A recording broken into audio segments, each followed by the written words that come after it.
Des incidents, on le disait, des incidents sérieux devant deux lycées de Nanterre et particulièrement devant le lycée Joliot-Curie, c'était hier matin. Il y a eu aussi quelques incidents ce matin devant des lycées à Suresnes et Rueil. Nous sommes avec Jean-Pierre Bellier, adjoint au maire de Nanterre en charge de l'action éducative, qui a notamment reçu les délégations de lycéens et de parents d'élèves du lycée Joliot-Curie jeudi dernier. Bonjour, merci d'être avec nous, Jean-Pierre Bellier. Il y a combien de lycéens dans ce lycée de Joliot-Curie?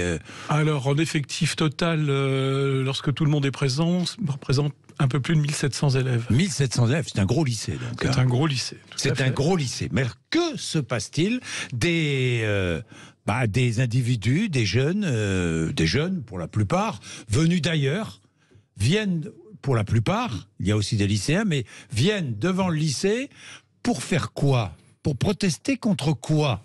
Parce que je ne comprends pas. Comment on en arrive à des échauffourées avec la police? Écoutez, il faut essayer de recontextualiser les choses. Alors je vais être assez bref, assez rapide, mais... Oui, allez-y. Un certain nombre de déclencheurs depuis l'an dernier, des attitudes d'enseignants face à ce qu'ils pensaient être des réflexes de jeunes assez prosélytistes en matière religieuse, qui était rigoureusement faux, mais qui finalement ont créé dès l'année scolaire précédente un peu de buzz, puis ensuite le départ prononcé peut-être de façon un peu inappropriée dans la séquence, pas forcément dans la décision. La décision ne concerne absolument pas la ville de Nanterre, qui n'a pas à s'immiscer dans les relations entre un agent de l'État et son employeur, mais toujours est-il que la chronologie des événements n'a peut-être pas été à la hauteur de l'enjeu que cela pouvait représenter. Puis ensuite, effectivement, une communication peut-être un peu paradoxale sur ce que nos jeunes à Nanterre réclament à corps et à cri,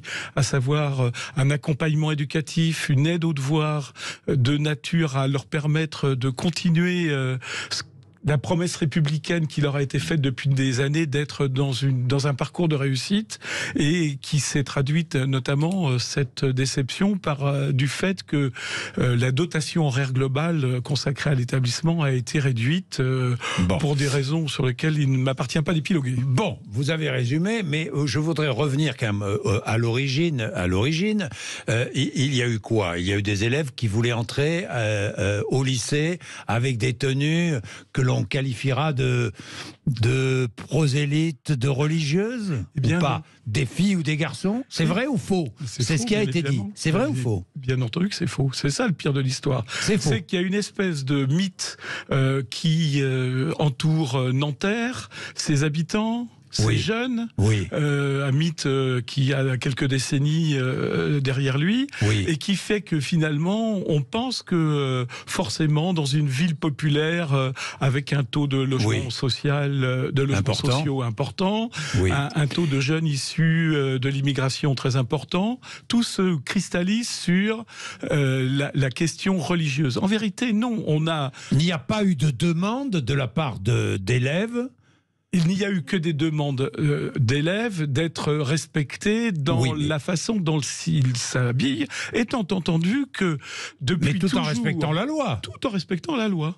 Pas d'abaya, pas de Camille, pas... On est bien d'accord, dans le sein du lycée. On est bien d'accord. Après, effectivement, la façon dont la circulaire ministérielle récente est lue et la façon dont elle peut être interprétée par celles et ceux qui sont à l'entrée des établissements scolaires pour faire respecter quelque chose qui est... Pour faire respecter la loi de 2004. Dans le meilleur des cas, respecter la loi, les choses sont absolument claires chez tous nos enfants de Nanterre, les jeunes filles notamment, puisque ce sont les principales concernées.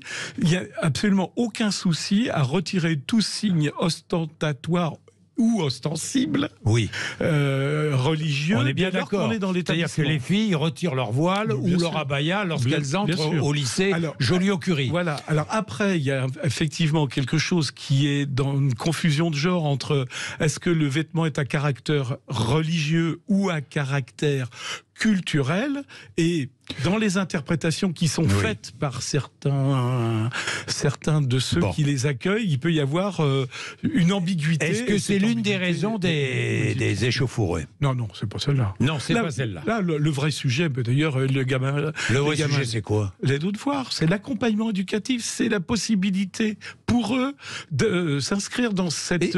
Et c'est pour ça que des jeunes venus d'ailleurs sont venus manifester devant le lycée.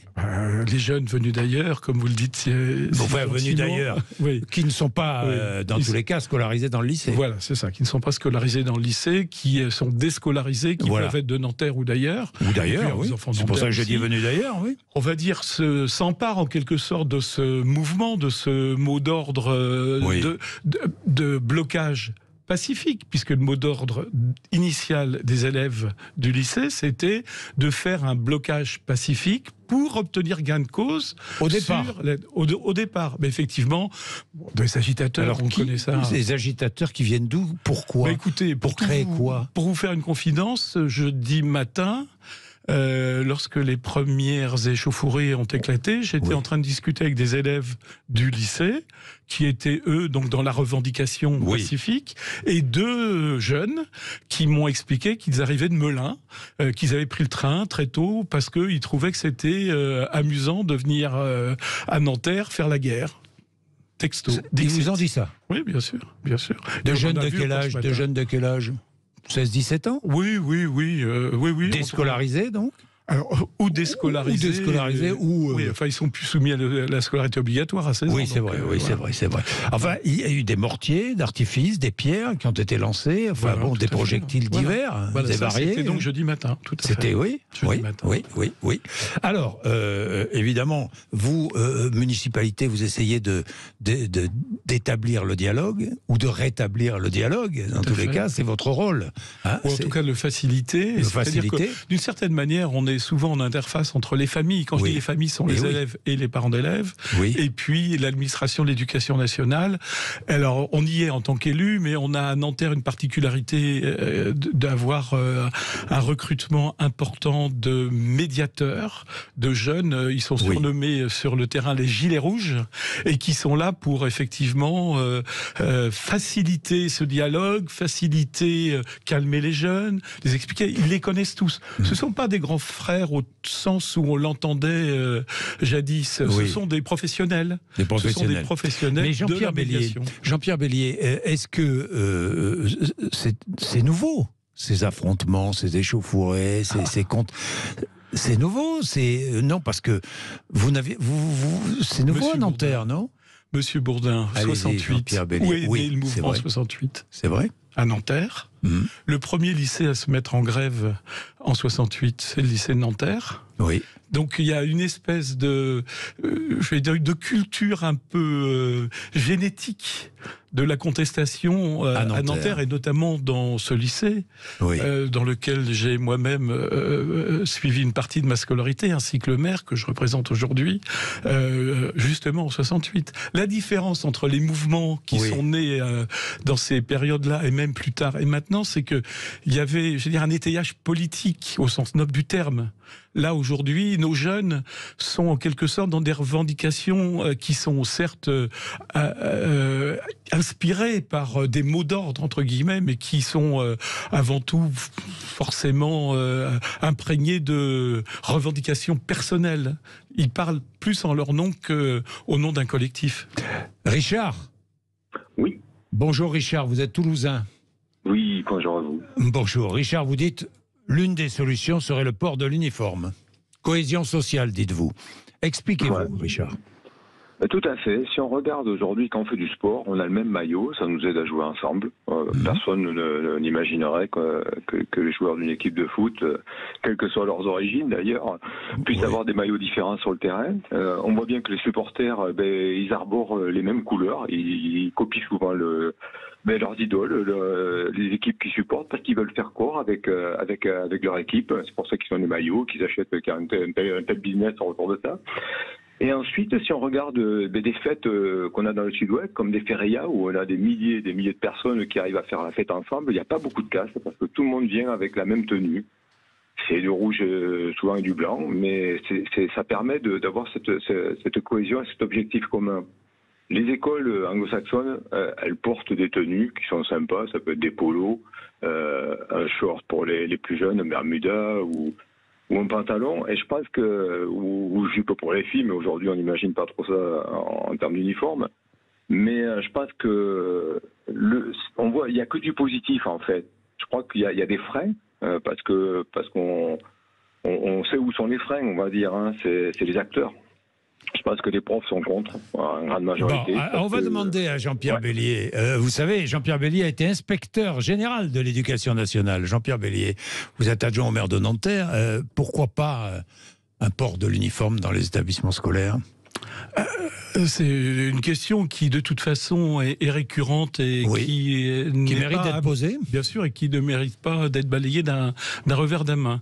Je ferai juste 2 observations à Richard. Un, le projet collectif d'une équipe sportive n'a rien à voir avec le projet entre guillemets collectif d'une classe ou d'un établissement scolaire, puisqu'on sait très bien que la scolarité est fortement nourrie à la compétition interpersonnelle, interindividuelle. Donc vous voyez que ce que peut incarner un uniforme, on l'a vu dans des départements d'outre-mer également. Hein, oui, où ça existe. Ça existe. Bien sûr. Ça n'a de sens dans notre société actuelle qu'à partir du moment où ça s'inscrit dans un projet qui est lui-même collectif.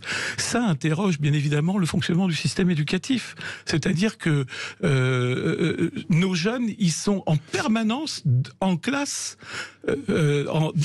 mis en situation de compétition. Alors, si on donnait, je sais qu'il y a un grand débat sur l'autonomie dans les établissements scolaires, si on donnait plus d'autonomie aux établissements scolaires, est-ce que ça permettrait justement aux établissements scolaires d'imposer une sorte d'uniforme? Ça lui donnerait une identité, je ne sais pas.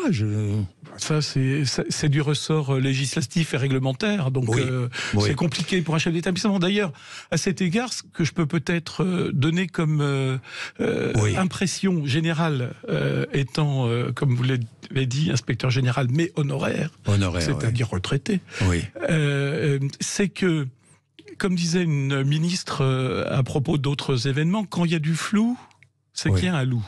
Oui.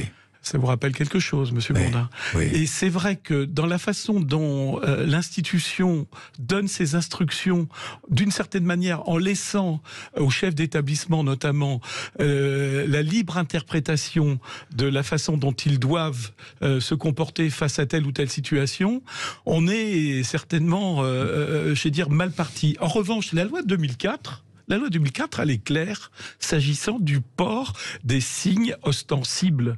Et si on a des textes qui sont à la même clarté, je pense qu'on aura certainement moins de problèmes. Bon. Mais j'insiste beaucoup. Donc l'uniforme à l'école, vous dites pourquoi pas en discuter, et ouvrez le débat. C'est pas à nous, c'est pas à vous, collectivité. Je suis d'accord. Merci Richard, dans tous les cas, pour votre remarque.